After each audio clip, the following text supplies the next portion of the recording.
সবশেষ ওয়ানডে বিশ্বকাপ থেকে তামিম ইকবালের বাদ পড়ায় আমার কোনো হাত নেই ওমরা করতে গিয়ে এক ভক্তকে এমনটাই জানিয়েছেন সাকিব আল হাসান। দেশের হয়ে খেলতে চান চ্যাম্পিয়ন্স ট্রফিতে, সেই টুর্নামেন্টের আগেই ফিরতে চান দেশে। তবে বিদেশের মাটিতে আর টেস্ট খেলার ইচ্ছে নেই বলে ভক্তকে জানিয়েছেন সাকিব আল হাসান। বাংলাদেশের ক্রিকেটে এক মিস্ট্রি ক্যারেক্টার। আজ এখানে আছেন তো কাল ওখানে, আজ তাকে নিয়ে এই আলোচনা তো কাল অন্য আলোচনা। তবে ওমরা করতে যাওয়া সাকিব আল হাসানকে কাছ থেকে দেখা এক ভক্তের কাছে সাকিব একেবারেই নিরহংকারী।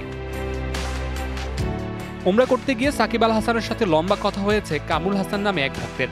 সেখানে কথায় কথায় এসেছে সাকিব তামিম দুই বন্ধুর কথা। তামিম ইকবালের ওয়ানডে বিশ্বকাপ থেকে বাদ পড়া নিয়ে সাকিব নিজের অবস্থান পরিষ্কার করেছেন এই ভক্তের কাছে। ভাই বলছে আসলে তামিম ইকবালের সাথে আমার পার্সোনাল আসলে কোনো সমস্যা নাই। একটা দলে টিমমেটের সাথে কথা কাড়াকাড়ি বা কথা হইতে পারে স্বাভাবিক। 2023 ওডিয়া বিশ্বকাপে তামিম ইকবালকে যে বাদ দেওয়ার একটা যে ঘটনা, আসলে সে বিষয়ে আমি আসলে কিচ্ছু জানি না। সে বিষয়ে আসলে কোচ জানে। নগদের সর্বোচ্চ বার 167 টাকা রিচার্জে পাবেন 1 লাখ টাকা পুরস্কার। আরও আছে প্রতি সপ্তাহে পুরস্কার ও ক্যাশব্যাক। বিসিবি বোর্ড জানে।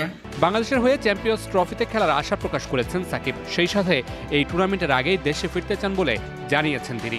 সাকিব ভাই আসলে বলছে যে বাংলাদেশের জন্ম, বাংলাদেশ মাতৃভূমি, অবশ্যই যাবো না কেন, সারা জীবন কি বিদেশের মাটিতে থাকবো?